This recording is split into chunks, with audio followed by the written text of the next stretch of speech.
नमस्कार। प्रस्तुत है आज का चिंतन। व्याप्त समस्याओं के समाधान का एकमात्र उपाय यह है कि उनके मूल कारण को ही हटाया जाए।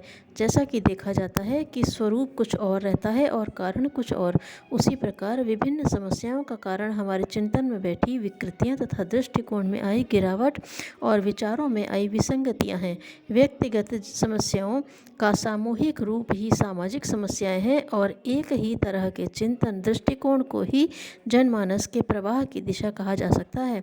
चिंतन और दृष्टिकोण को परिष्कृत किया जा सके तो बाह्य जीवन में भी सुखद परिवर्तन किया जा सकता है। यही स्थिति जनमानस के प्रवाह की है।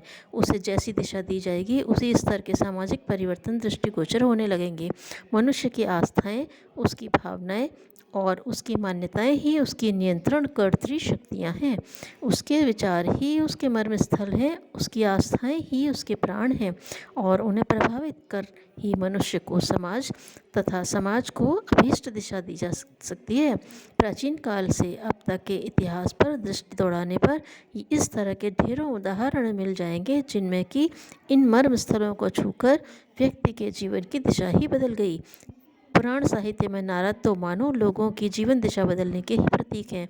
हिरण्यकशिपु असुर राजा था, उसके कारण सारे राज्य की जनता भयभीत थी और उसका कहा मानने के लिए विवश थी। नारद ने हिरण्यकशिपु के पुत्र प्रहलाद को ही अपने पिता के अनुचित कार्यों का समर्थन न करने तथा स्वतंत्र विवेक से कार्य करने के लिए तैयार किया। सर्वविदित है कि प्रहलाद के विरोध और असहयोग ने ही आतताई हिरण्यकशिपु के अत्याचारों का उन्मूलन किया। ध्रुव को उनकी सौतेली मां ने उनके पिता की गोद से उतार दिया था। इससे खिन्न और निराश ध्रुव अपनी बाल बुद्धि से प्रतिशोध लेने की बात सोच ही रहे थे कि नारद ने उन्हें संसार के पिता परमपिता परमात्मा की गोदी में बैठने की दिशा दी। यों ध्रुव अधिक से अधिक अपने पिता के उत्तराधिकारी ही बन पाते, परंतु देवर्षि नारद ने उन्हें अमृतत्व प्राप्त करने की दिशा दी। यह ध्रुव के मर्म स्थल को छूकर उनके जीवन का कायाकल्प ही कहा जा सकता है। वाल्मीकि जब डाकू थे तो उनके उत्पात को रोकने के सभी प्रयास विफल हुए। न उसका दमन संभव हुआ और न उससे त्रस्त व्यक्तियों की पीड़ा मिटी। नारद ने ही वाल्मीकि को समझाकर उसकी आस्थाओं को बदलकर नर पशु से नर रत्न बना दिया। उसी प्रकार अंगुलीमाल और आम्रपाली के जीवन में भी क्रांतिकारी परिवर्तन आया।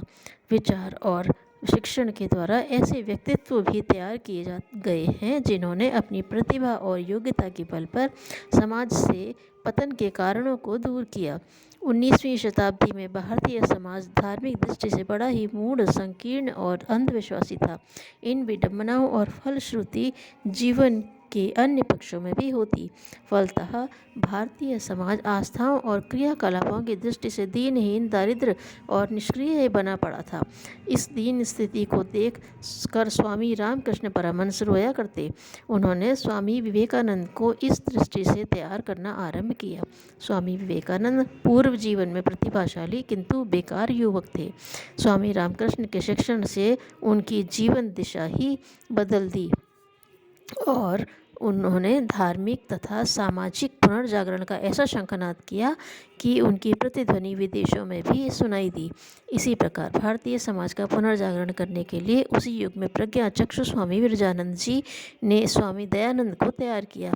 तब भारतीय समाज में हजारों हजार देवी देवताओं, धर्म के नाम पर ठगी, भूत प्रेत, पीर औलिया आदि को ही धर्म समझा जाता था। धर्म के वास्तविक अर्थों को लोग भूलते जा रहे थे। धर्म के वास्तविक स्वरूप को आगे लाने के और उस माध्यम से व्यक्ति का उत्कर्ष करने के लिए स्वामी दयानंद ने एक धार्मिक आंदोलन का सूत्रपात किया। उस समय विदेशी आक्रांताओं के आक्रमण बढ़ते जा रहे थे और भारतीय राजा आपसी लड़ाई झगड़ों में उलझे रहते थे। पृथ्वीराज एक समर्थ और शक्तिशाली राजा थे। उन्होंने आक्रमणकारी मोहम्मद गौरी को पराजित किया। इससे पूर्व उन्होंने आक्रमणकारी का सामना करने की सूझती ही न थी और वे अन्य राजाओं की तरह विलास में मस्त रहते थे। पृथ्वीराज की जीवन दिशा तब बदली जब चंद कवि चंद वरदाई ने कुछ पद्य लिखकर उनकी विचार तंत्री को झकझोर कर रख दिया। विचार पोषण और मिशन के द्वारा जीवन दिशा को मोड़ने तथा ऐतिहासिक उपलब्धियों में आधार भूमिका निभाने के और भी कई उदाहरण हैं। हर्षवर्धन, जिसने बौद्ध धर्म को दिग दिगंत में फैलाया, आरंभ में राज्य सत्ता के कारण उत्पन्न होने वाली विकृतियों से ही ग्रस्त थे। उसके प्रभाव स्वरूप राज्य की जनता में वही विकृतियां और अधिक विभत्स रूप में पनप रही थीं। उनकी बहन राजश्री ने हर्षवर्धन को समझाया और उनके जीवन को नई दिशा दी। संसार में कई महापुरुषों ने बौद्ध निराकरण अथवा सत प्रवृत्तियों का अभिवर्धन करने योग्य क्षमताएं विकसित की। मदालसा ने वेद शास्त्रों की प्रगतिशील व्याख्या तथा जनसाधारण को धर्म अध्यात्म का सही स्वरूप समझाने के लिए अपने प्रत्येक पुत्र को उसी प्रकार शिक्षित किया। फलतः मदालसा का प्रत्येक पुत्र ब्रह्मवेत्ता बना और उन्होंने जनमानस को सद्वृत्तियों सद्भावनाओं का अभिवर्धन किया। मध्यकाल की जनता के दीनहीन बने रहने का एक कारण राजतंत्र की विकृतियां भी थीं। शिवाजी की माता जीजाबाई ने जब लोगों की दीन दुर्दशा को देखा, निश्चय किया कि वे अपने पुत्र को इस प्रकार प्रशिक्षित करेंगे कि वह धर्म राज्य की स्थापना कर सके। शिवाजी के पिता शाहजी एक मुगल नवाब के यहाँ नौकर थे। शिवाजी की माँ जीजाबाई यह सहन नहीं कर सकी कि उनके पति की तरह उनका बेटा भी आतताई के मातहत काम करे और रोजी रोटी तक ही अपना जीवन का उद्देश्य सीमित रखे। अस्तु उन्होंने शिवाजी को इस ढंग से प्रशिक्षित करना आरंभ किया कि उनके हृदय में देशभक्ति की भावना कूट कूट कर भर गई और आगे चलकर उन्होंने अपने आप को मातृभूमि का सेवक और स्वतंत्रता के लिए लड़ने मारने वाला वीर योद्धा बना दिया। विनोबा की माँ ने अपने तीनों पुत्रों को इस प्रकार तैयार किया कि विनोबा अपने तीनों भाइयों सहित समाज सेवा के कार्य में जीवन अर्पित करने वाले महापुरुष बन गए। इस प्रकार के और भी ढेरों उदाहरण हैं जो विचार पोषण, आस्थाओं के निर्माण और भावनाओं के शिक्षण द्वारा जीवन में क्रांतिकारी परिवर्तन प्रस्तुत करने के सिद्धांत को प्रभावित करते हैं। अपने देश में प्राचीन काल के गुरुकुलों द्वारा यही आवश्यकता पूरी की जाती थी। उनमें सामान्य जीवन के लिए उपयोगी जानकारी शिक्षा के रूप में तो दी ही जाती थी, जीवन दिशा को निर्धारित करने तथा उसे और अग्रसर करने का उपक्रम विद्या द्वारा भी पूरा किया जाता था। इन दिनों व्यक्ति की समस्याओं और संकटों का हल खोजने के लिए उसी स्तर का विचार पोषण, आस्था निर्माण और मान्यताओं के विकास की आवश्यकता है। विचार शक्ति के उपयोग द्वारा न केवल व्यक्तियों के जीवन में परिवर्तन आए हैं, वरन जनमानस के प्रवाह की दिशा भी बदली है। गत 2500 वर्षों में ऐसी ही कई धार्मिक क्रांतियाँ हुई जिन्हें विचार बल के द्वारा सफलता मिली। बौद्ध धर्म के अनुयायी प्रारंभ में थोड़ी संख्या में थे। उन्होंने प्रचार द्वारा बौद्ध धर्म का विस्तार किया। बुद्ध के जीवन काल में उनके अनुयायियों की संख्या बहुत कम थी, पर उनके बाद बौद्ध भिक्षुओं ने जत्थे बनाकर एशिया के समस्त देशों का भ्रमण किया। फलस्वरूप 1000 वर्ष में ही अधिकांश एशियाई जनता बौद्ध हो गई।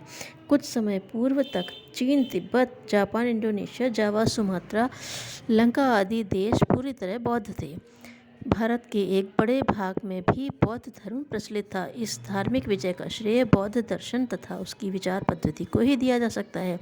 इन धर्म प्रवर्तनों द्वारा जनमानस को एक नई दिशा मिली और उनके व्यक्तित्व का स्तर ऊंचा उठा। इसी प्रकार की विचार क्रांति ईसाई धर्म के प्रचारकों ने भी की है। यह प्रचार युद्ध के बल पर नहीं, विचार विस्तार के आधार पर संभव हो सका। धन्यवाद।